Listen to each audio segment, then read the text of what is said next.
Sa ngalan ng Ama at ng Anak at ng Espiritu Santo, Amen. sumainyo ang Panginoon. At sumayo rin. Mga kapatid, aminin natin ang ating mga kasalanan upang marapat tayong gumanap sa banal na pagdiriwang. Inaamin ko Sa makapangyarihang Diyos at sa inyo mga kapatid, na lubha akong nagkasala sa isip, sa salita, sa gawa, at sa aking pagkukulang. Kaya isinasamo ko sa mahal na Birheng Maria, sa lahat ng mga anghel at mga banal, at sa inyo mga kapatid, na ako'y ipanalangin sa Panginoong ating Diyos. Kaawaan tayo ng mga pangyarihang Diyos, patawarin tayo sa ating mga kasalanan, at patnubayan tayo sa buhay na walang hanggan. Amen. Panginoon, kaawaan mo kami. Panginoon, kaawaan mo kami. Kristo, kaawaan mo kami. Kristo, kaawaan mo kami. Panginoon, kaawaan mo kami. Panginoon, kaawaan mo kami.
Manalangin tayo.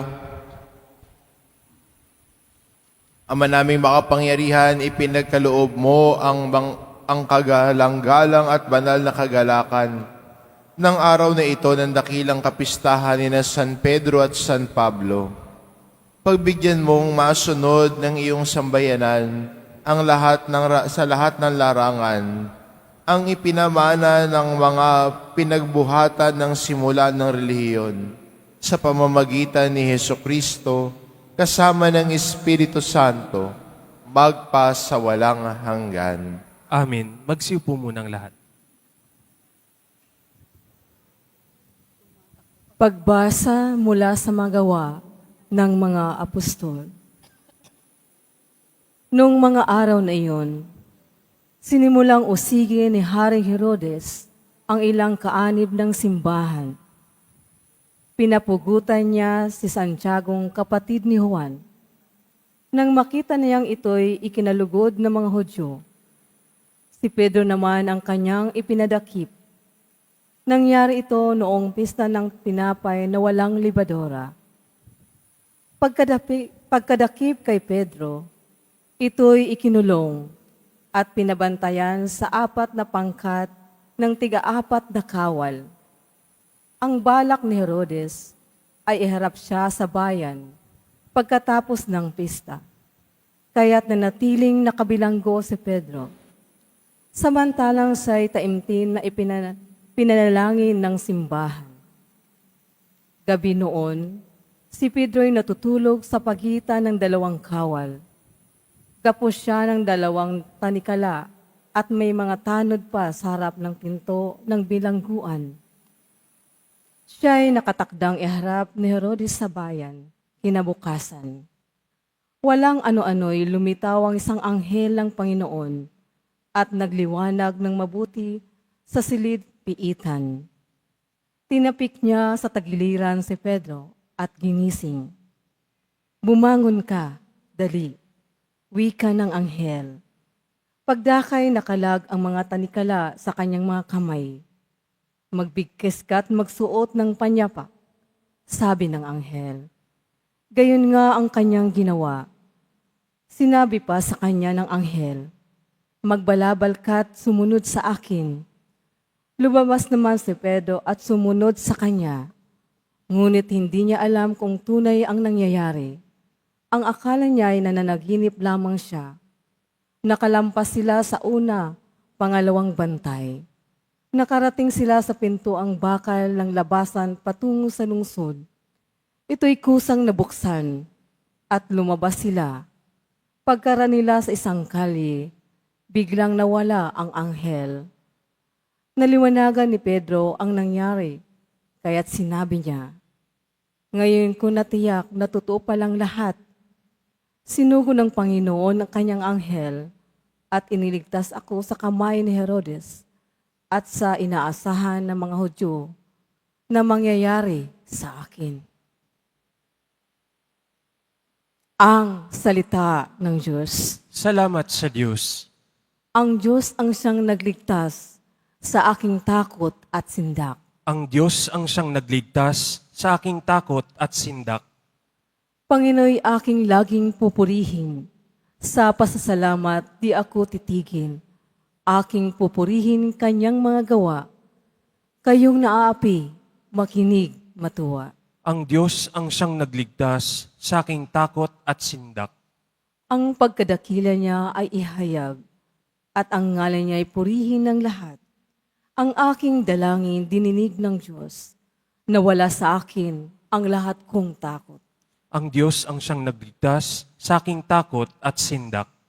Nagalak ang aping umaasa sa Kanya, pagkat di nabigo ang pag-asa nila.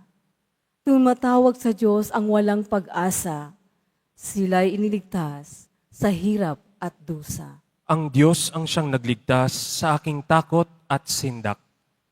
Anghel yaong bantay na may takot sa Diyos.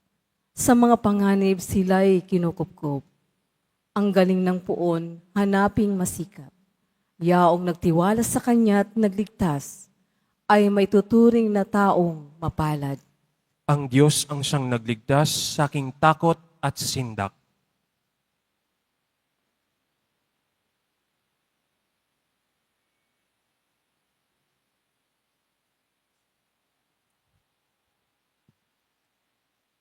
Pagbasa mula sa ikalawang sulat ni Apostol San Pablo kay Timoteo. Pinakamamahal, ako'y iaalay na. Dumating na ang oras ng pagpanaw ko sa buhay na ito. Puspusan akong lumaban sa paligsahan. Natapos ko na ang dapat kong takbuhin. Nanatili akong tapat sa pananampalataya. Kakamtan ko na ang korona ng pagtatagumpay. At sa araw na yaon, ang Panginoon na siyang makatarungang hukom ang magpuputong sa akin ng korona. Hindi lamang sa akin, kundi sa lahat ng nananabik sa muli niyang pagparito. Ngunit pinaknubayan ako ng Panginoon at binigyan ng lakas upang maipahayag sa mga hentil ang salita. Naligtas ako sa tiyak na kapahamakan. Ang Panginoon ang nagliligtas sa akin sa lahat ng kasamaan at siya rin ang maghahatid sa akin sa kanyang kaharian sa langit. Purihin nawa siya magpakailanman. Amen. Ang salita ng Diyos. Salamat sa Diyos. Magsitayo po ang lahat.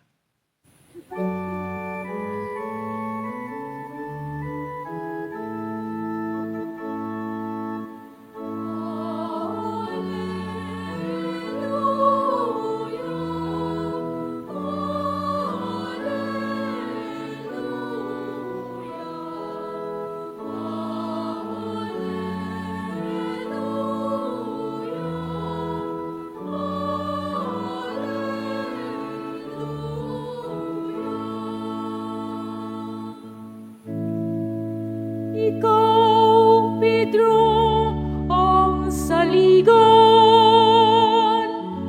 ng aking simbahang panon na daig ang kamatayan.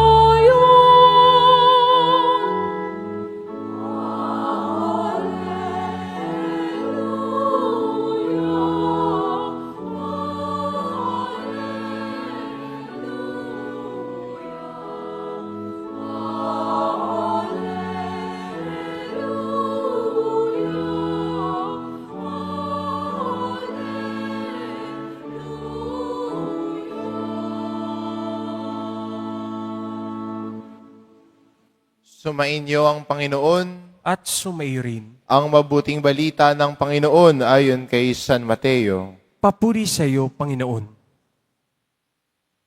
Noong panong iyon dumating si Jesus sa lupain ng Cesarea ng Filipos. Tinanong niya ang kanyang mga alagad, sino raw ang anak ng tao ayon sa mga tao? At sumagot sila, ang sabi po ng ilan ay si Juan Bautista kayo. Sabi naman ng iba, si Elias kayo. At may nagsabi pang si Jeremias kayo o isa sa mga propeta.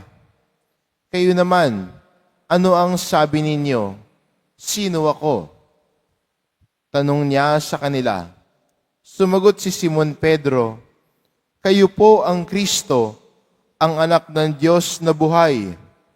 Sinabi sa kanya ni Jesus, mapalad ka, Simon na anak ni Jonas, sapagkat ang katotohanan ito'y hindi inihayag sa iyo ng sino man tao, kundi ng aking amang nasa langit. At sinasabi ko naman sa iyo, ikaw ay Pedro, at sa ibabaw ng batong ito ay itatayo ko ang aking simbahan, at hindi makapapayayanig sa kanya kahit ang kapangyarihan ng kamatayan. Ibibigay ko sa iyo ang mga susi ng kapangyarihan ng langit. Ang ipagbawal mo sa lupa ay ipagbabawal sa langit, at ang ipahintulot mo sa lupa ay ipahihintulot sa langit. Ang mabuting balita ng Panginoon. Pinupuri ka namin, Panginoong Hesukristo. Magsiupo mo ng lahat. Sa pagdiriwang natin ngayon, ay pinagdiriwang po natin ang kapistahan ni San Pedro at San Pablo. Si San Pedro, na narinig natin sa ating unang pagbasa at ganon din sa ating ebanghelyo, isa sa mga alagad ni Jesus. At nung tinanong ni Jesus sa kanyang mga alagad, sino ako para sa mga tao? Sinabi nila yung mga naririnig nila. Kayo daw si San Juan Bautista, na muling nabuhay, isa sa mga propeta, si Elias. Sinasabi nila kay Jesus, ano yung naririnig nila? Pero nagbago yung tanong nung medyo naging personal na. Mula sa pagtanong niya na sino ako ayon sa tao, ang tanong na niya, sino ako sa inyo?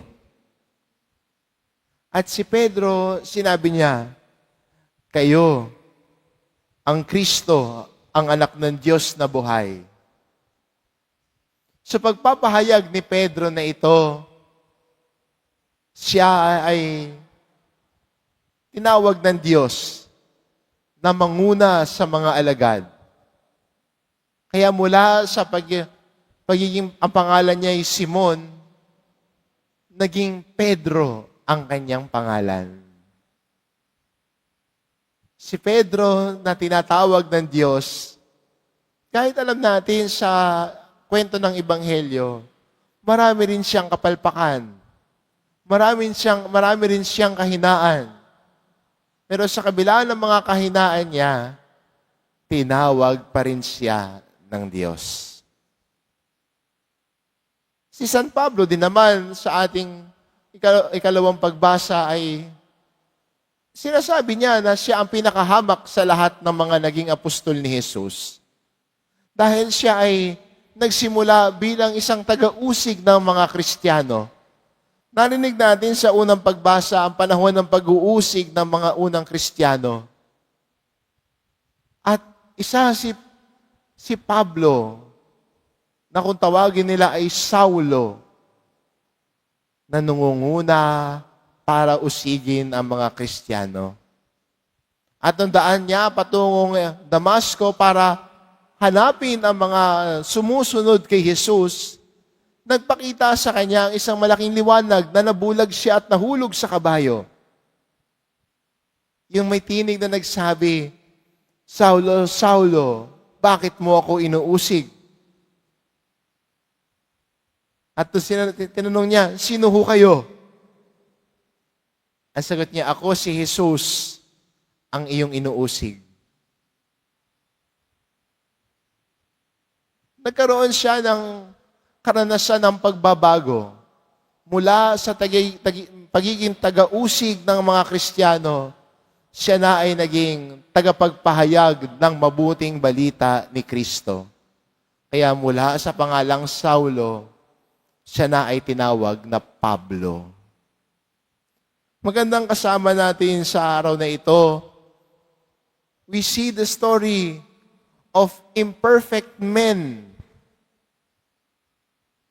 May kanya-kanyang kahinaan, may kanya-kanyang pagkukulang, may kanya-kanyang kapalpakan.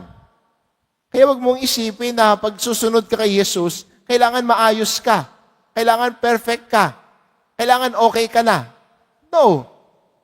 God calls us even in our imperfections. God calls us even in our weaknesses. Baka kasi iniisip natin, ay ayokong sumunod kay Jesus. Ayokong maging alagad niya kasi makasalanan ako. The saints are all sinful.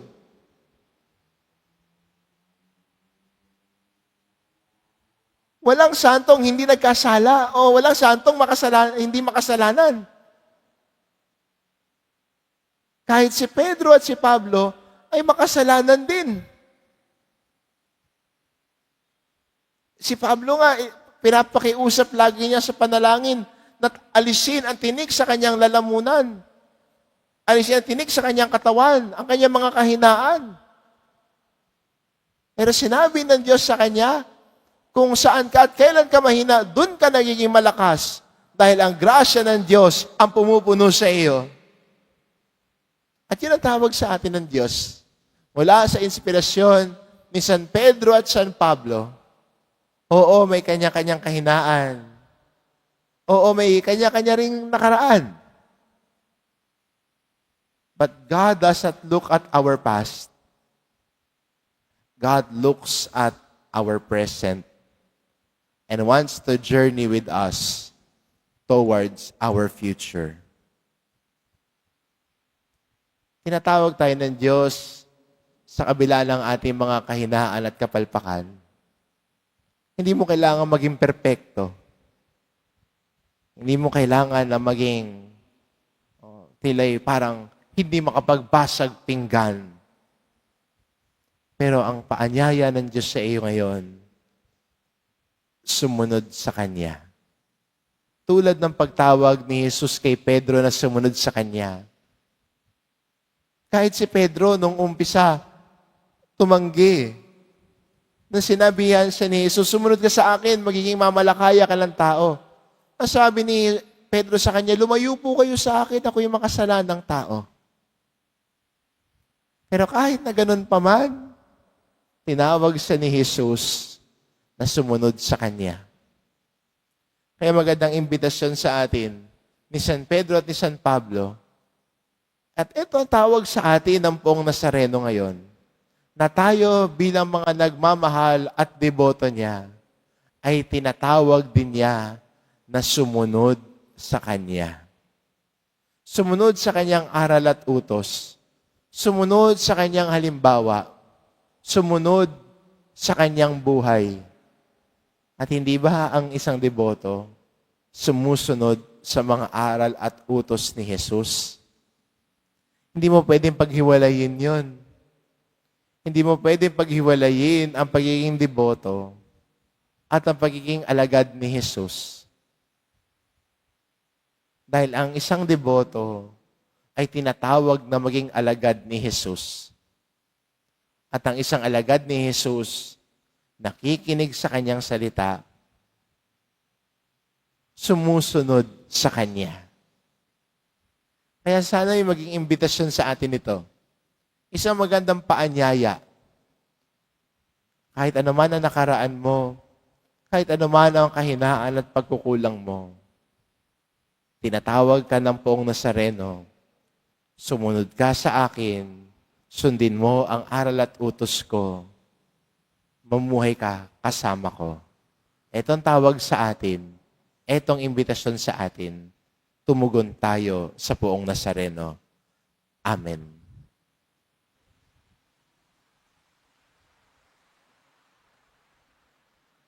Magsitayo po ang lahat.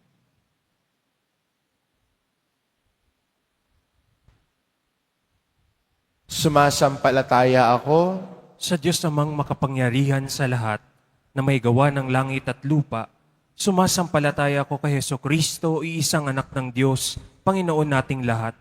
Nagatawang tao siya lalang ng Espiritu Santo, ipinanganak ni Santa Mariang Birhen, pinagpakasakit ni Poncio Pilato, ipinako sa krus na matay inilibing, nanaog sa kinaroroonan ng mga yumao, nang may ikatlong araw na buhay na maguli, umakyat sa langit, naluluklok sa kanan ng Diyos amang makapangyarihan sa lahat.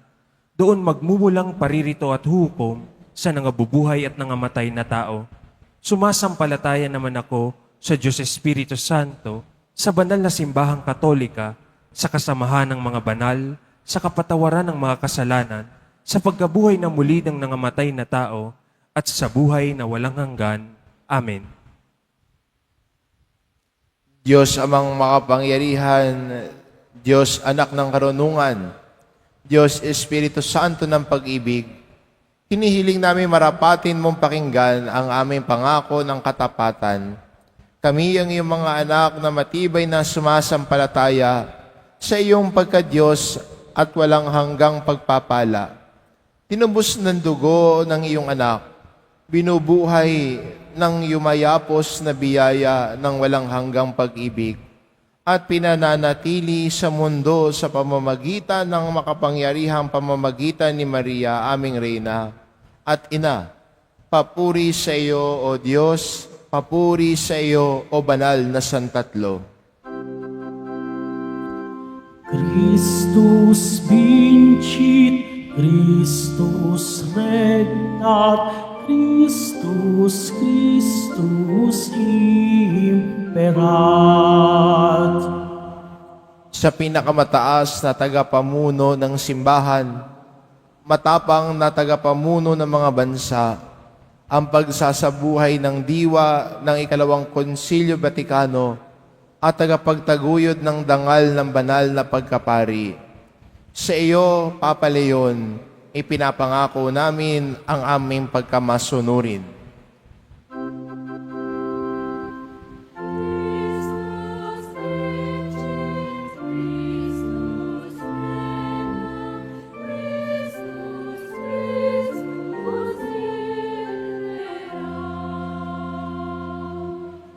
Sa kanyang kabanalan ng Santo Papa, walang pagod na tagapagtanggol ng kabanalan ng tahanan, ang di mapapantayan ng anumang halaga ng buhay ng tao at ng dangal ng mga tao.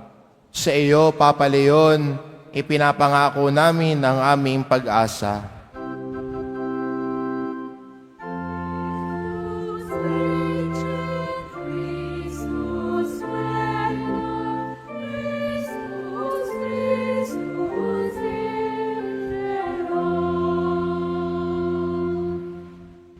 At kay Pedro ang kaunahang nagpahayag ng may malalim na pananalig at pagtitiwala. Ikaw ang Kristo, ang anak ng Diyos na nabubuhay at sa lahat ng kanyang kahalili. Ipinahahayag namin ng may paninindigan at kagalakan. Pinagpala ka, Simon Pedro, ang bato ng buhay na simbahan.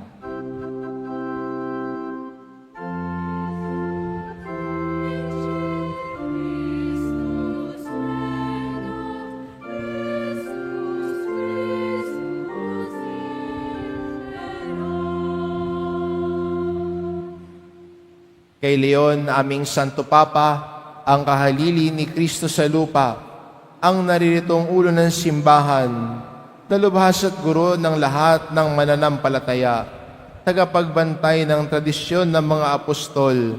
Sa iyo, Papa Leon, ipinapangako namin ang aming pag-ibig.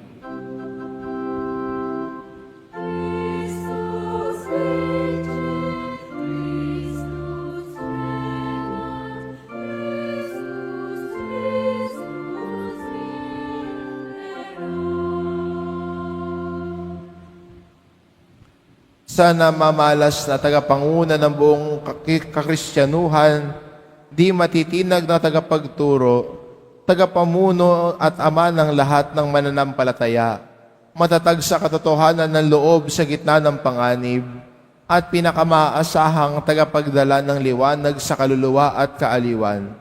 Sa iyo, Papa Leon, ipinapangako namin ang walang kamatayan naming katapatan at pagpupugay sa iyo, bilang mga anak ngayon at magpasawalang hanggan.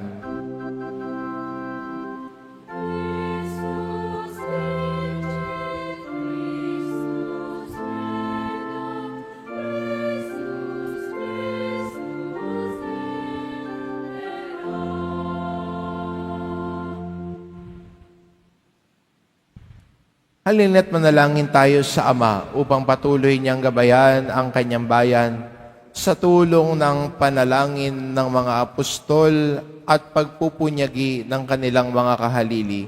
Buong tiwala tayong manalangin, Panginoon, pagpalain mo ang iyong bayan. Panginoon, pagpalain mo ang iyong bayan. Para sa simbahan, ang sambayanan ng Diyos, naway buong giting niyang ipahayag ang ebanghelyo at akayin ng sangkatauhan tungo kay Kristo, ang tunay na liwanag ng mundo. Manalangin tayo. Panginoon, pagpalain mo ang iyong bayan. Para sa lahat ng mga pinuno ng bayan, maging sandigan nawa sila ng lipunan sa pamamagitan ng kanilang pagtatanggol sa karapatan ng bawat mamamayan, pagpapahalaga sa kapayapaan at paglingap sa mga dukha, mahihina at maliliit sa lipunan. Manalangin tayo. Panginoon, pagpalain mo ang iyong bayan. Para sa mga nagdurusa at nalalagay sa matinding pagsubok, matagpuan nawa nila ang ganap na pagkalinga ng Poong May Kapal na siyang nagliligtas sa lahat ng nagdurusa. Manalangin tayo. Panginoon, pagpalain mo ang iyong bayan. Para sa lahat ng pumanaw na, pagkalooban nawa sila ng makatarungan at mauwaing Panginoon ng walang hanggang buhay at mapabilang nawa sila sa hanay ng mga apostol, banal at mga anghel sa langit. Manalangin tayo. Panginoon, pagpalain mo ang iyong bayan. Dakilang Ama, dinggin mo ang mga panalangin ng iyong sambayanan. Itulot mo maging mga tapat kami na tagasunod ni na Apostol Pedro at Apostol Pablo at mamuhay ayon sa kanilang mga turo at halimbawa. Hinihiling namin ito sa pamamagitan ni Kristong aming Panginoon. Amen. Magsiupo mo ng lahat.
Manalangin kayo mga kapatid, upang ang paghahain natin ay kalugdan ng Diyos amang makapangyarihan. Tanggapin nawa ng Panginoon itong paghahain sa iyong mga kamay sa kapurihan niya at karangalan sa ating kapakinabangan at sa buong sambayanan niyang banal.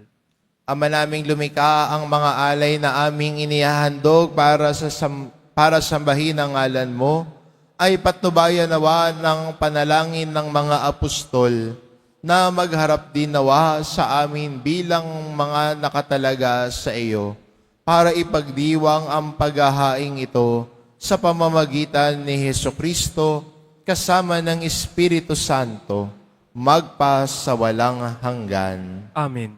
Sumainyo ang Panginoon. At sumayo rin, Itaas sa Diyos ang inyong puso at diwa. itinaas na namin sa Panginoon. Pasalamatan natin ang Panginoong ating Diyos. Marapat na siya ay pasalamatan. Ama naming makapangyarihan, tunay ngang marapat na ikaw ay aming pasalamatan. Niloob mo ngayong aming ikagalak na si San Pedro at San Pablo'y kapwa at matapat sa pananampalatayang inihayag at nilingap. Binuo ni San Pedro ang sambayanang tinipon ng anak mong pinananiligan ng ilan sa Israel noon. Si San Pablo ay tagapagturo at tagapagpaliwanag sa iba't ibang mga tao na nais mong matawag. Sila'y dalawang mayroong magkaibang larangan sa paglilingkod kay Kristo sa iisang sambayanan. Kapwa nila tinamo ang putong ng tagumpay na ngayoy dinarakila sa buong sanlibutan. Kaya kaisa ng mga anghel na nagsisiawit ng papuri sa iyo nang walang humpay sa kalangitan, kami nagbubunyi sa iyong kadakilaan.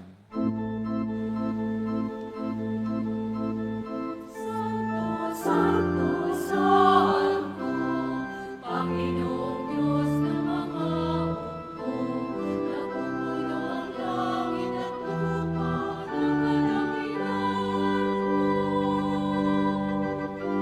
Hosanna sa kahit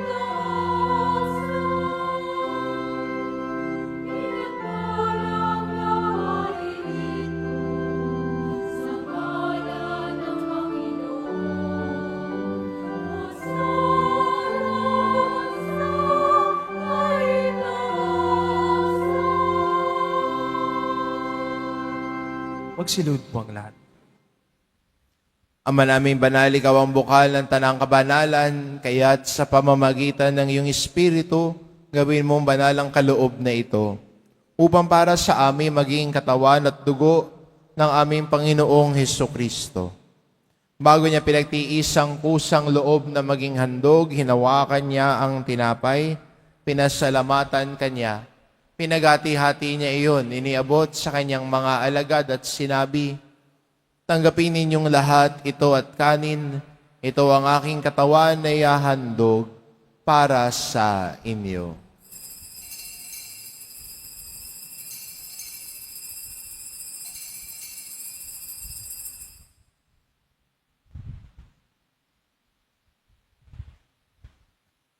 Gayun din naman na matapos ang hapunan, hinawakan niya ang kalis, muli kanyang pinasalamatan. Iniabot niya ang kalis sa kanyang mga alagad at sinabi, tanggapin ninyong lahat ito at inumin, ito ang kalis ng aking dugo, ng bago at walang hanggang tipan. Ang aking dugo na ibubuhos para sa inyo at para sa lahat, sa ikapagpapatawad ng mga kasalanan. Gawin ninyo ito sa pag-alala sa akin.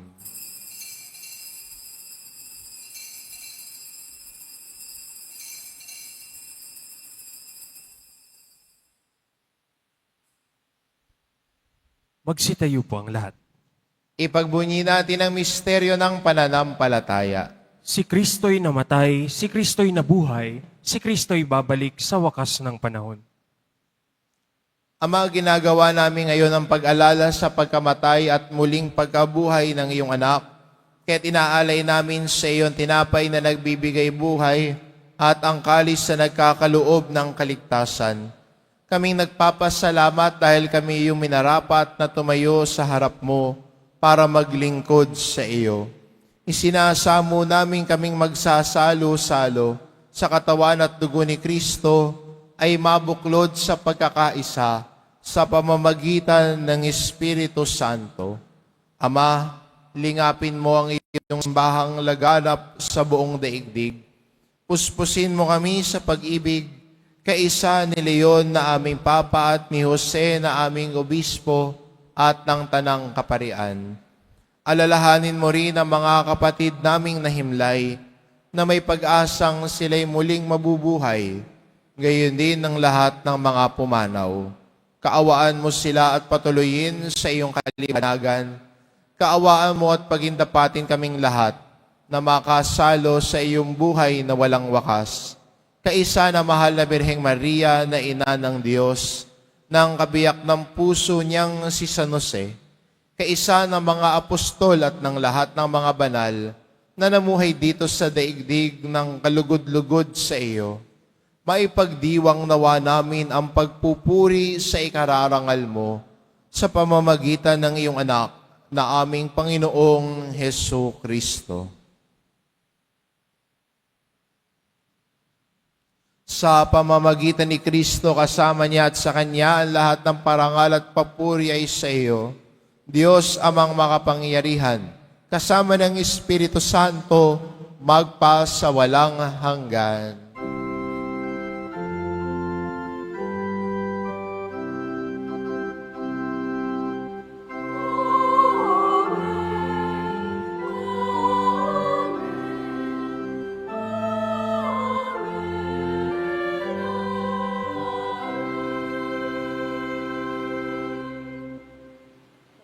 Sa tagubilin ng mga nakagagaling na utos at turo ni Jesus na Panginoon natin at Diyos, ipahayag po natin ng lakas loob.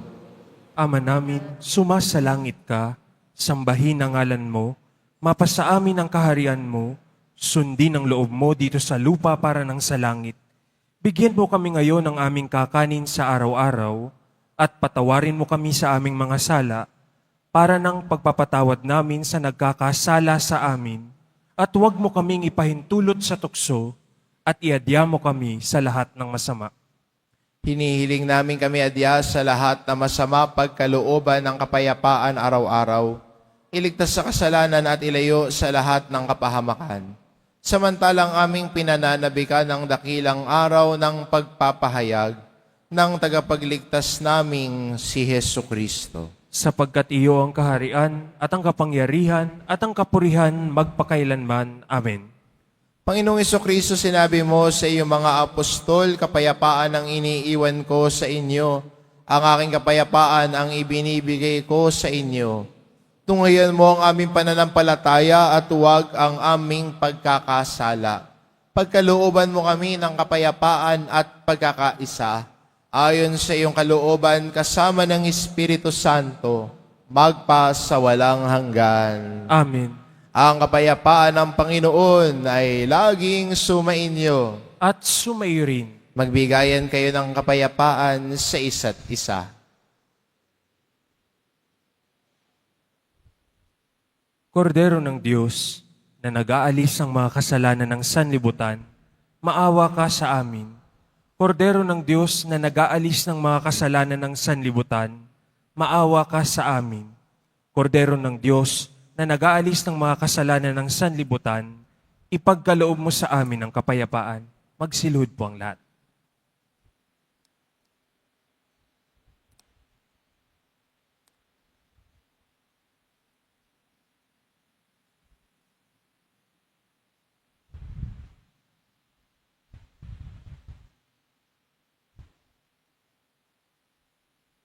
Itong kordero ng Diyos, ito nag-aalis ng kasalanan ng sanlibutan. Mapalad ang mga inaanyayahan sa kanyang piging. Panginoon, hindi ako karapat-dapat na magpatuloy sa iyo, ngunit sa isang salita mo lamang ay gagaling na ako.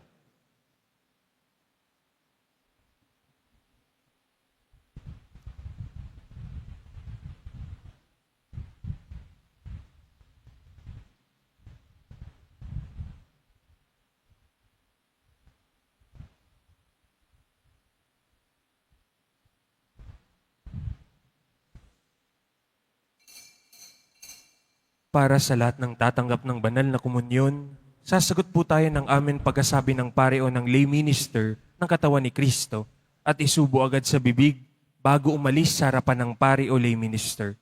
Sumunod po tayo.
Manalangin tayo.